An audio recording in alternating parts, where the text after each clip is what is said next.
খবর আসছে দিল্লি থেকে, বাংলাদেশের পরিস্থিতি নিয়ে উদ্বিগ্ন ভারত। কারণ বাংলাদেশে হিন্দু নেতা চিন্ময় দাসের গ্রেপ্তারি, সেই গ্রেপ্তারির প্রতিবাদ করছে দিল্লি। এছাড়া অভিযোগ উঠছে হিন্দুদের বাড়ি দোকান পোড়ানোর, বাংলাদেশের সংখ্যালঘুদের উপর নির্যাতনের অভিযোগ আসছে।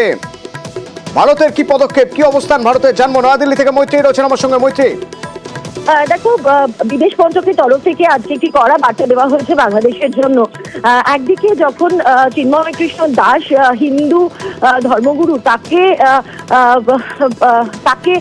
গ্রেপ্তার করা হয়েছে এবং তাকে জামিন দেওয়া হচ্ছে না, সেই বিষয়ে যখন একদিকে তারা অসন্তোষ প্রকাশ করেছেন, তারা কনসার্ন জাহির করেছেন, একই সঙ্গে তারা উল্লেখ করছেন যে যারা এই ঘটনার প্রতিবাদ জানাতে যাচ্ছিলেন তাদেরকেও গ্রেপ্তার করা হচ্ছে এবং তাদের বিরুদ্ধে তাদেরকে জামিন দেওয়া হচ্ছে না। এই পরিস্থিতিতে দাঁড়িয়ে এবং গত কয়েক মাস ধরে যেভাবে হিন্দু এবং অন্যান্য সংখ্যালঘুদের ওপর হামলা হচ্ছে, তাতে বাংলাদেশ সরকারের কাছে কার্যত বলা যেতে পারে অনুরোধ ফের করেছে ভারত সরকার, যাতে এই পরিস্থিতিতে দাঁড়িয়ে সমস্ত যারা মাইনরিটি এবং হিন্দুরা রয়েছেন তাদেরকে নিরাপত্তা দেওয়া হোক এবং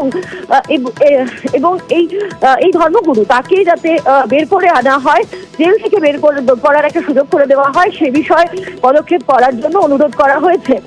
তবে খুব স্বাভাবিকভাবেই ভারতের এই অবস্থান ভারত যে যথেষ্ট কড়াভাবে দেখছে, তাদের বার্তাতেই কিন্তু দেখা যাচ্ছে। এর আগেও আমরা দেখেছি একাধিক সময় বাংলাদেশের পরিস্থিতি নিয়ে ভারত বাংলাদেশে বিশেষত হিন্দু এবং মাইনরিটিদের পরিস্থিতি নিয়ে একাধিক মন্তব্য করেছে এবং এবারও ভারতের যে অবস্থান সেটা কিন্তু যথেষ্টই কড়া বলেই এই স্টেটমেন্ট থেকে মনে হচ্ছে।